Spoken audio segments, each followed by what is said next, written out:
ഇന്ന് നമുക്ക് സമത്വത്തെക്കുറിച്ച് ചിന്തിക്കാം. പ്രാചീന ഭാരതത്തിലെ അർദ്ധനാരീശ്വര സങ്കല്പം സമത്വത്തെക്കുറിച്ച് പറഞ്ഞു തരുന്നു എന്ന് മാത്രമല്ല, സ്ത്രീ പുരുഷ സൗഹൃദത്തെക്കുറിച്ചും പറയുന്നു. ഇന്ന് നമ്മൾ സ്ത്രീ പുരുഷ സൗഹൃദത്തെക്കുറിച്ച് അഥവാ സമത്വത്തെക്കുറിച്ച് വാതോരാതെ സംസാരിക്കുന്നുണ്ട്. എന്നാൽ സ്ത്രീ പുരുഷ സമത്വത്തെക്കുറിച്ച് നമുക്ക് വ്യക്തമായ ഒരു കാഴ്ചപ്പാടുണ്ടോ? സ്ത്രീ പുരുഷ സമത്വം ആരംഭിക്കേണ്ടത് കുടുംബത്തിൽ നിന്നാണ്. അതിന് മാതാപിതാക്കൾ പരസ്പരം സമത്വത്തോടുകൂടി പെരുമാറണം. അത് കണ്ടുവേണം കുട്ടികൾ പഠിക്കാൻ.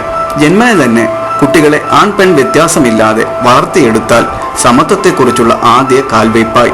സ്ത്രീ പുരുഷ സമത്വ സൗഹൃദം വളർത്തിയെടുത്താൽ മനുഷ്യ ചരിത്രത്തെ തന്നെ മാറ്റിമറിക്കാൻ കഴിയും. നിങ്ങളൊന്ന് ചിന്തിച്ചു നോക്കുക.